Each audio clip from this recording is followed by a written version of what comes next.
Hollywood Calling and Substitute Father are both delightful episodes of Taxi. Up until this point, I've been reviewing Taxi episodes individually, but I've realised A, it's going to take me forever to watch the show, and B, with some episodes I don't have a tremendous amount to say, so I've decided going forward I'm going to review probably half a season at a time, but obviously it makes sense for me to just finish off the end of season 1. And I have to say, we ended on a pretty great note, so of course there will be spoilers from now, but I won't be going into too much detail about the episodes. I'll talk about the narrative, some highlights, and any negatives along the way, but there were no negatives in either of these episodes. And in fact, one of them might be one of my new favourites. Hollywood Calling is the 21st episode of the first season. It's directed by the wonderful James Burrows, and this is about a director called Roger Chapman, a Hollywood director played by the wonderful Martin Mull. And I love Martin Mull, have done pretty much my whole life, so I was very excited about that, and I have to say I rather liked the character. I did get slightly creepy vibes from him to begin with. I don't know if I was looking into it in ways I shouldn't have done, but I just felt like there was something maybe sinister going to happen, or he was going to be corrupt or something. But as the episode progressed, I began to think actually maybe that's not what's going on here. So for some reason, maybe it's the Mr. Kraft fan in me, I don't know, but for some reason I just wasn't thinking of him as a positive character, but that ended up not being the case.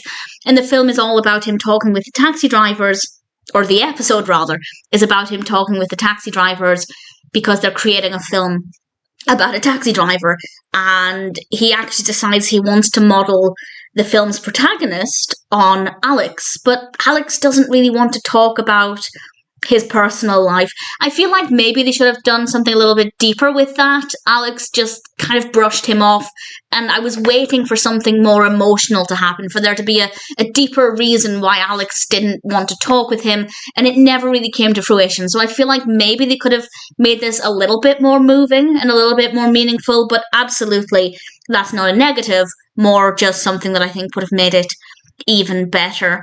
And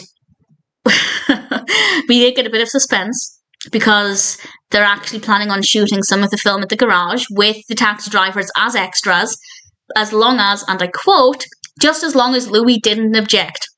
And Louie's face in that moment was a delight, and Louie is going to play this to his advantage. And honestly, Chapman was all for it, and he offered him a lot of money. He offered him $15,000. And Louie agrees. And we find out afterwards Louie was actually just going to ask for $25. So I found that to be quite a delight. I didn't expect it to go the direction in which it went. And they're at an event afterwards, everybody's celebrating, and the director, Chapman, gets a phone call, and it turns out that the project has been cancelled, which is heartbreaking. Everybody's devastated for various different reasons. And I didn't expect the narrative to go in that direction. So generally a well-written story.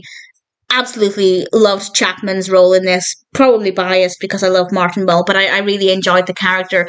Even if initially I did think he was going to be quite a negative character, or not necessarily trustworthy. The only thing negative about him really was that he was quite pushy with Alex when Alex didn't want to talk with him about his experiences. That's really the only negative thing about him. Other than that, he was a perfectly likeable character, and I thought Hollywood Calling was really decent. We then have Substitute Father, the last episode of the season, and this is of course directed again by the wonderful James Burrows, and the narrative here revolves around the fact that Elaine needs to go and visit a sick relative, so she asks the guys at the garage to take turns looking after her son. And her son also needs to study for an upcoming spelling bee. The first half of the episode maybe wasn't the most interesting. It was fine, nothing wrong with it. But for me, it kind of became interesting around the halfway mark. It was interesting to see the different approaches that everybody had with looking after him. And Louie in particular was my favourite. His interaction with Elaine's son was really quite sweet, something I enjoyed. We then had the spelling bee. And on the one hand, it's probably my favourite scene, that in the final scene as well. But at the same time, if somebody were to argue that the spelling bee maybe ran on slightly longer than it needed to, I could also understand that. But I loved everybody there, apart from Elaine, obviously. And Latka. Latka's not been in either of these two final episodes, and honestly, I don't care. I don't miss him. everybody else, though, was there to support him, and I haven't said his name yet, have I? Her son is called Jason, and everybody's supporting him, and it's absolutely adorable, and I really thoroughly enjoyed it. And they're all there as his father, together as a unit. They're taking on the role of his father, and it was very, very cute. And the final scene was everybody comforting because he lost, and well, he came second, and he takes ownership of the fact that he didn't study, and Elaine was very proud of him for taking that ownership, and it was really sweet. And then the final scene of the episode and of the season is everybody talking about fatherhood, and then Louie bursts into song, and one by one they walk towards the taxi and they gather around, and it's just an absolutely stunning moment. The shot itself is so beautiful, and it's such a lovely way to end the first season, and I have really thoroughly enjoyed this. I haven't looked ahead, but I do know what happens in the next episode, because I did click ahead on IMDb to make sure this was the last episode. The reason I did that is because for some reason, on the third disc of the first season of the box set, the UK release, I think it's a UK release box set, Memories of Cab 804 happened to be on the last disc for some reason, even though they were in the middle of the season. So I was checking to see if this was definitely the last episode, and then I had a quick glance at what's to come at the start of season 2, and I'm very, very, very excited.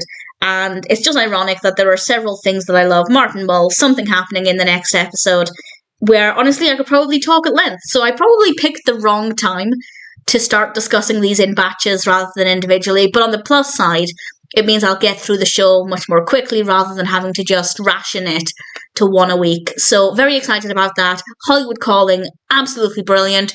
Substitute Father, a little slow in places, but ultimately a really enjoyable episode, and definitely a brilliant way to end a pretty fabulous first season of Taxi.